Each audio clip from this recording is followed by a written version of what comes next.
20 जुलाई, दिन रविवार। संध्या के समय ठाकुर के साथ हम लोग दर्शन के लिए बाहर निकले।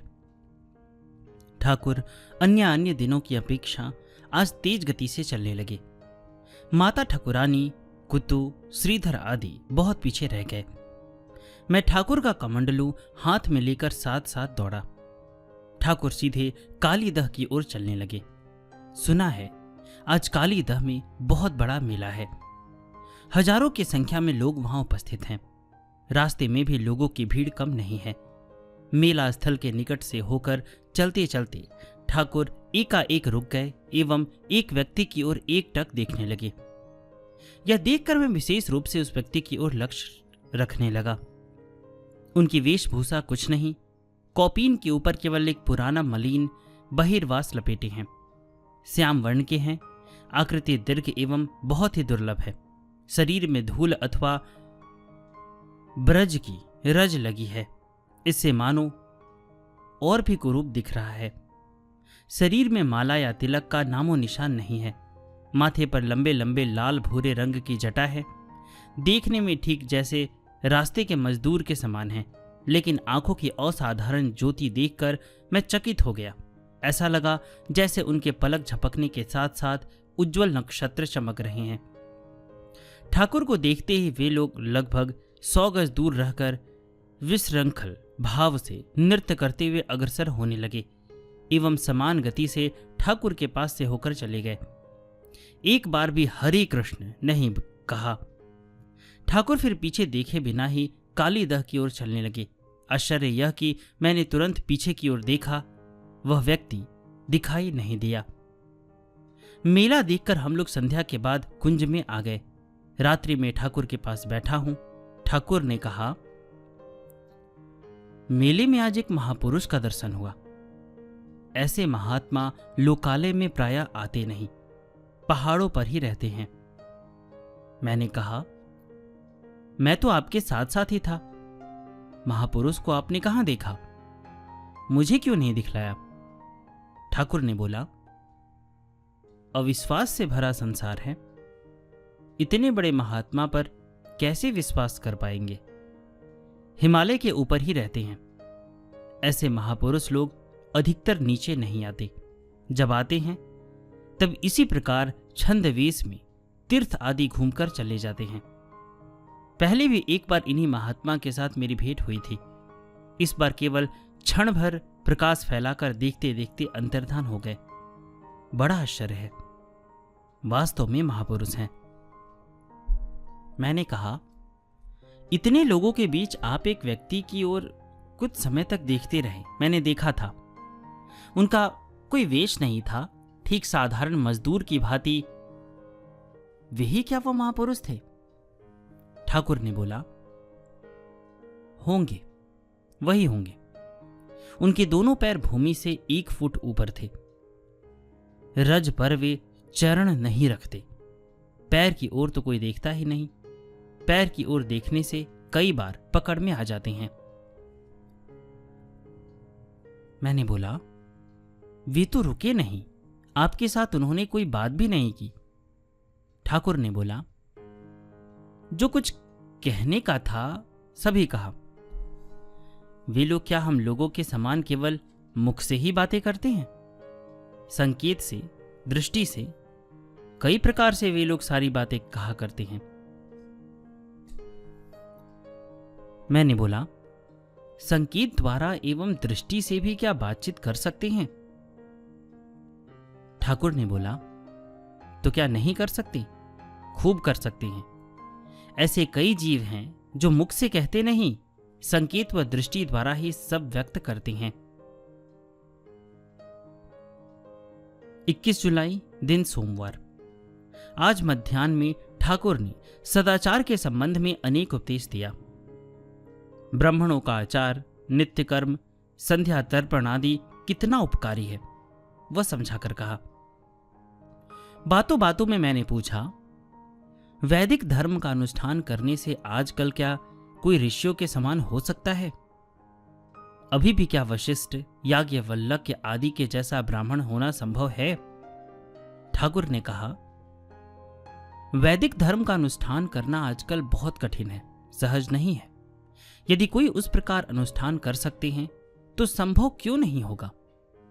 समय अधिक लगता है। मैंने बोला, वैदिक धर्म का अनुष्ठान करके प्राचीन ऋषियों के जैसा ब्राह्मण होने की इच्छा होती है। आप दया करके मुझे वैसा ब्राह्मण बना दें। ठाकुर ने बोला, वही ठीक है। उसके लिए अब वैदिक ब्रह्मचर्य लेना होता है। ब्रह्मचर्य लेकर ठीक उसी नियम के अनुसार चलो, तब ठीक होगा। अच्छा दिन देखकर बताओ, ब्रह्मचर्य दे दूंगा। मैंने बोला, दिन देखना मैं जानता नहीं। ठाकुर ने बोला, जाओ पंचांग लेकर आओ। मैंने एक पंचांग लाकर ठाकुर के हाथ में दे दिया।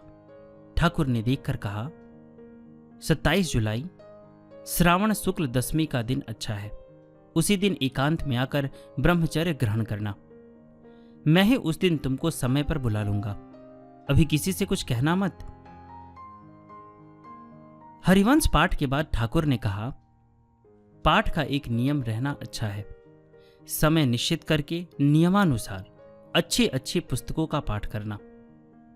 मैंने बोला, मेरे लिए कौन कौन सी पुस्तकों का पाठ करना उपयुक्त है? वह तो मैं जानता नहीं, आप ही मुझे बतला दीजिए।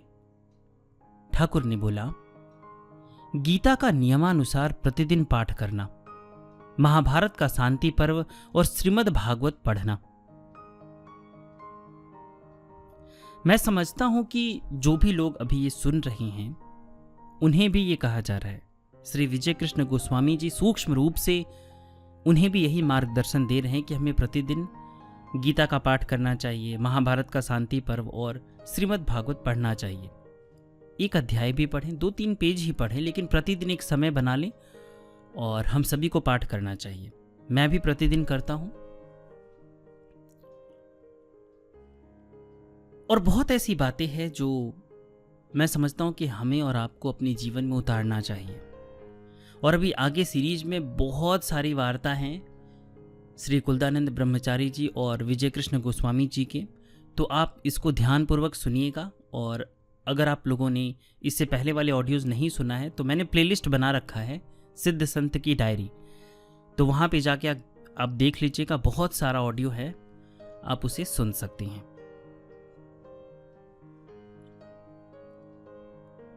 संध्या के समय हम सभी ठाकुर के साथ घूमने के लिए बाहर निकले। श्री मदन मोहन जी का दर्शन करके कालीदह की ओर गए। प्रबोधानंद सरस्वती की समाधि वेदी का दर्शन करके यमुना के किनारे जा पहुंचे। वहां कालीय सरोवर के समीप एक प्राचीन वृक्ष के नीचे हम लोग बैठ गए। ठाकुर ने कहा, यह वही केली कदम का पेड़ है, बहुत प्राचीन है। कहा जाता है कि इसी वृक्ष के ऊपर खड़े होकर श्री कृष्ण कालीय दमन के समय यमुना में कूद पड़े थे। इस वृक्ष पर अपने आप राधा कृष्ण, राम राम, राधे श्याम ये सब नाम लिखे हुए हैं।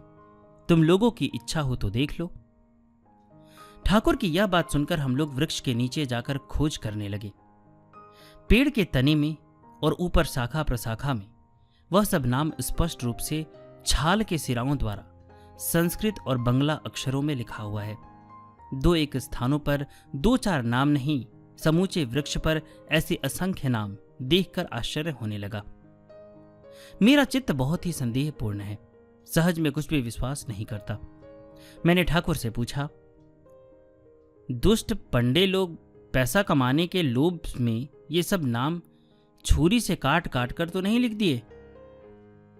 ठाकुर ने मेरी बात सुनकर कहा, तुम जो कहते हो वह भी ठीक है।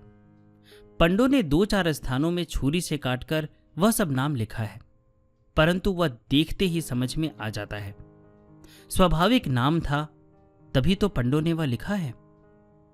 यह कहकर ठाकुर उठकर खड़े हो गए एवं वृक्ष के निकट जाकर उन्होंने 4-5 नाम दिखाते हुए कहा, यह देखो, ये सब पंडे लोगों की करतूत है। पैसा कमाने के लोभ से पंडों ने इन सब स्वाभाविक वस्तु की नकल करके मूल वस्तु के ऊपर लोगों का संदेह उत्पन्न कर दिया है। यह सब बहुत बड़ा अपराध है। कितने देवी देवता, ऋषि मुनि वैष्णव महापुरुष श्री वृंदावन की रज पाने के लिए वृक्षलता के रूप में विद्यमान है। उन्हें इस प्रकार छत विछत करना बड़ा अपराध है। थोड़ा ध्यान से देखो, स्वाभाविक और नकल समझ पाओगे। मैंने बोला, यह सब देखकर स्वाभाविक है या नहीं कैसे समझेंगे? छुरी से अंकित अक्षर भी तो अधिक दिन तक हरे पेड़ में रहने से स्वाभाविक की ही भांति दिखेगी ना। ठाकुर ने थोड़ा हंसकर कहा, वह ठीक है। अच्छा, एक काम करो, पेड़ की जो सब मोटी मोटी छाल सूखकर एक ओर से थोड़ा अलग हो गई है, उसके भीतर देखो। वहां तो लिखना संभव नहीं ना। मैंने तभी उस पुराने वृक्ष के 3-4 इंच थोड़ी निकली हुई 2 छाल को खींचकर निकाला। तब ठाकुर, ओह, क्या किया कहकर सिहर उठे। मैं फिर छाल ना निकालकर बड़े ध्यान से उसके भीतर की ओर देखने लगा। राधा कृष्ण राम राम नाम स्पष्ट रूप से वृक्ष की सिरा सिरा में लिखा देखकर चकित हो गया। पेड़ के ऊपर शाखा प्रशाखा में, डाल डाल में, नीचे की ओर भी वह सब नाम स्पष्ट दिखलाई पड़ा। वैसे स्थानों पर किसी प्रकार से कोई नाम लिख नहीं सकता, यह समझ में आ गया। देवी देवता या महापुरुष वृक्ष रूप में है अथवा वृक्ष का आश्रय लेकर अवस्थान कर रहे हैं, इन सब बातों पर विश्वास करने का मुझ में सामर्थ्य नहीं है। लेकिन यह वृक्ष जो असाधारण है, उस विषय में अब कोई संदेह नहीं रहा। ठाकुर के साथ सब लोगों ने वृक्ष की परिक्रमा करके साष्टांग प्रणाम किया। मैंने भी प्रणाम किया।